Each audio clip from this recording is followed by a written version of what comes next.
beaucoup plus tard, donc à ce moment-là, Uranus en transit arrive à 19 degrés du Verseau, c'est-à-dire, pour faire simple, il remet en mouvement tout le carré entier du thème. Et il dit les choses suivantes. Remettez-le en rapport avec ce premier rêve, vous allez voir. En 1916, donc c'est Barbara Anna qui parle. En 1916, des couvertures furent soudainement arrachées. Une forme blanche fut aperçue par une des filles. Elle traversait sa chambre, etc. La série d'événements atteint son paroxysme un dimanche après-midi, quand toute la famille, ainsi que 2 servantes, entendirent la clochette de la porte d'entrée sonner à toute volée. Jung non seulement l'entendit, mais il la vit bouger. Tous cherchaient la clochette, continuait à tinter. Mais il n'y avait personne.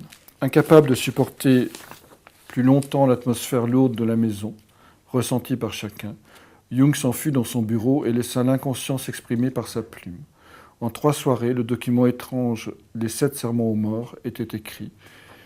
Il dit « À peine avais-je commencé à écrire que toute la corde d'esprit s'évanouit, la fantasmagorie était terminée, la pièce fut à nouveau tranquille et l'atmosphère pure. » Donc un nouveau contact avec cette force des énergies psychiques qu'on évoquait tout à l'heure, du reste, qui font que l'atmosphère est lourde et qu'il y a une espèce il y a des phénomènes parapsychologiques qui se produisent. Et c'est quoi ce dieu des profondeurs que Jung a contacté dans son premier rêve? Il va s'exprimer à travers les 7 sermons aux morts. Le titre bien choisi, évidemment, pour Pluton. Donc je vous lis un extrait de ces 7 sermons qui sont parus dans le livre rouge. Il y a un Dieu que vous ne connaissez pas, car l'humanité l'a oublié. Nous l'appelons par son nom, Abraxas. Il est plus indéfini encore que Dieu ou diable. Abraxas est effet. Rien ne s'oppose à lui sinon l'ineffectif. Ainsi sa nature efficace se dévoile librement. L'ineffectif n'a pas existence. Par conséquent, il ne résiste pas. Abraxas se tient au-dessus du soleil et au-dessus du démon. Il est probabilité improbable, réalité irréelle.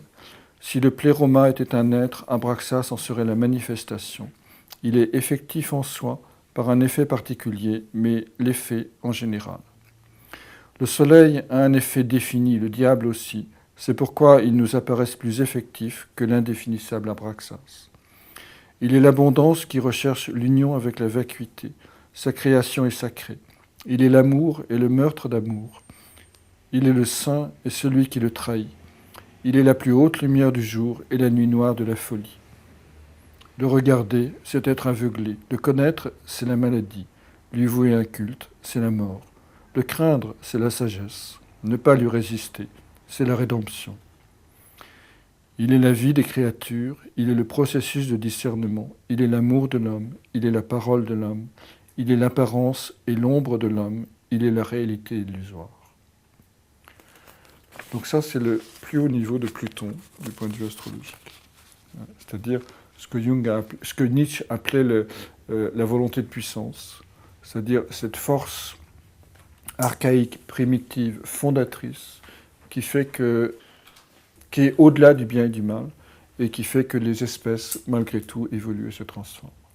Donc, c'est intéressant de mettre ça en relation avec le premier rêve, hein, où Pluton apparaît sous la forme du phallus, c'est-à-dire cette force de vie originelle qui lui paraît angoissante et effrayante, le phallus souterrain, qui n'est pas qui est une sexualité, mais qui a une valeur universelle, puisqu'il est sous la terre.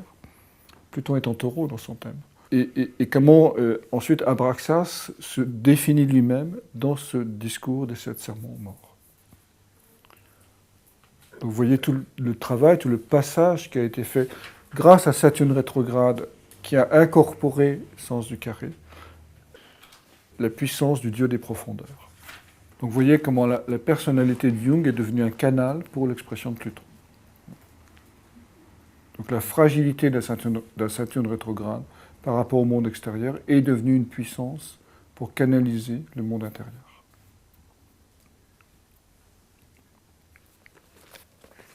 Et pas n'importe quoi, c'est-à-dire la force la plus primitive, la plus archaïque, qui est à l'origine, en réalité, de toutes les manifestations, de tous les contraires.